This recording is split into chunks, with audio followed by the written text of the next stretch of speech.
Διαβάζω πολύ καλά το κείμενο. Κατανοώ το κεντρικό του θέμα. Εξάγω πλαγιότιτλους που να ανταποκρίνονται στο θεματικό του κέντρο. Ξεχάστε τα αυτά. Η περίληψη σε 5 απλά βήματα. Συνταγή για ηλίθιους. Βήμα πρώτο. Υπέρ ή κατά. Αγγλικά ξέρετε. Ποια είναι η διαφορά του article από το report? Στο report θα πω 20% αύξηση τα κρούσματα κορονοϊού. Στο άρθρο θα πω φορέστε μάσκες το φελέκι μου. Στο report θα πω 75% το ποσοστό αποχής από τις εκλογές. Στο άρθρο θα πω συνεπώς η δημοκρατία μας είναι για τον Στο άρθρο δεν αναφέρεσαι στη δημοκρατία, δεν μας παρουσιάζεις τη δημοκρατία, δεν καταθέτεις κάποιες σκέψεις για τη δημοκρατία. Στο άρθρο παίρνεις θέση. Είτε είσαι υπέρ της δημοκρατίας, είτε είσαι κατά της δημοκρατίας. Είτε είσαι υπέρ της μάσκας, είτε είσαι κατά της μάσκας. Το πρώτο βήμα λοιπόν είναι να βρεις το θέμα, γι' αυτό συνήθως φτάνει ο τίτλος, και αν ο συγγραφέας είναι υπέρ ή κατά. Και τώρα εσύ θες να ξεκινήσεις να γράφεις θεματική περίοδο.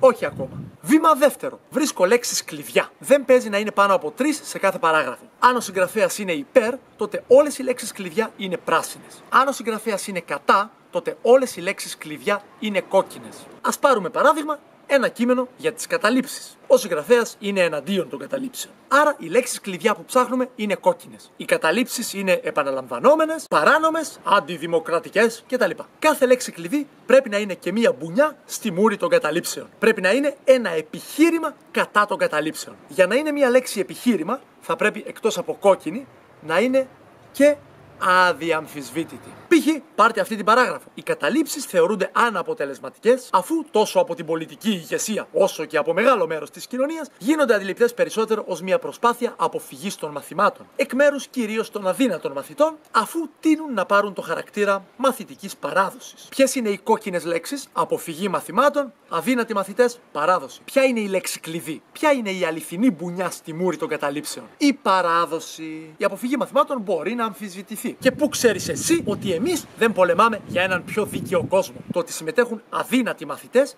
επίσης μπορεί να αμφισβητηθεί. Και πού ξέρεις εσύ τι βαθμούς βάζουμε εμείς? Η παράδοση όμως είναι fact. Το έχετε κάνει σύστημα. Κάθε χρόνο τα ίδια. Με ΣΥΡΙΖΑ ή με ΝΟΥΔΟΥ, είτε για τον κορώνα είτε για τη συμφωνία των Πρεσπών, κάθε χρόνο το σχολείο θα βρει μία αφορμή να κλείσει. Το ξέρω και το ξέρετε. Βήμα τρίτο. Οι πλαγιότιτλοι. Οι πλαγιότιτλοι φτιάχνονται από τις λέξεις κλειδιά. Και φυσικά είναι είτε όλοι πράσινοι είτε όλοι κόκκινοι. Και συνδέονται μεταξύ τους με λέξεις συνδετικές.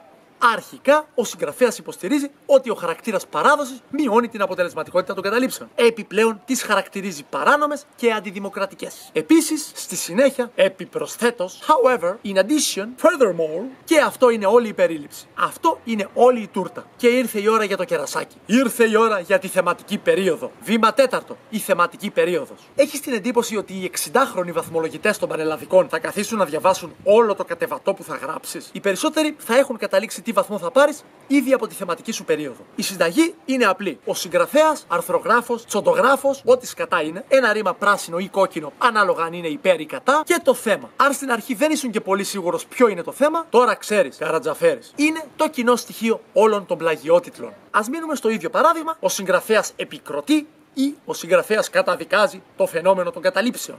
Ρήμα πράσινο ή ρήμα κόκκινο. Όχι μιλάει, όχι θίγει, όχι παραθέτει. Και βήμα πέμπτο, η τεχνική. Αφού φτιάξαμε το δάσος από τα δέντρα, τσεκάρουμε λίγο τα φύλλα και τα κλαδιά. 5 πράγματα δεν θέλω μέσα στην περίληψη. Πρώτον, λίπος. Δεν θεωρεί ο συγγραφέας την κατάληψη βαθύτατα αντιδημοκρατική και ιδιαίτερα αντιπαιδαγωγική. Την θεωρεί αντιδημοκρατική και αντιπαιδαγωγική. Δεν θεωρούν οι ανάρχες ότι οι καταλήψεις είναι νομοτελειακή εξέλιξη και υγιή σειρά ενεργειών. Τις θεωρούν απλά φυσιολογικές.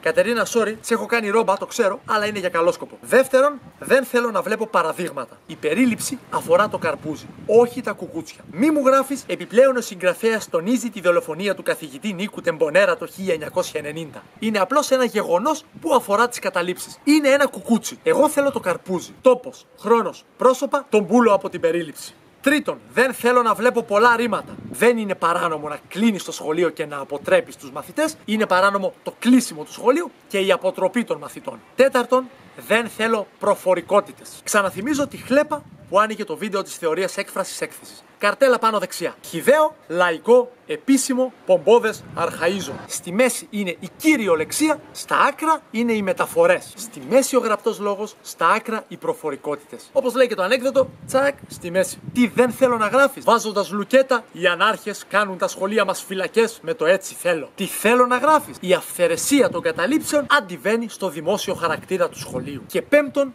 δεν θέλω να βλέπω σχόλια. Είσαι ένα ρομπότ που μιλάει εκ μέρους του συγγραφέα. Μη διανοηθείς να γράψεις συναισθηματικά φορτισμένες λέξεις. Τύπου φοβερό, τρομερό, ολέθριο, αδιανόητο. Μη διανοηθείς να βάλεις ούτε αποσιωπητικά, ούτε θαυμαστικά, ούτε αυτάκια. Χαιρέτα μου τον Πλάτωνα.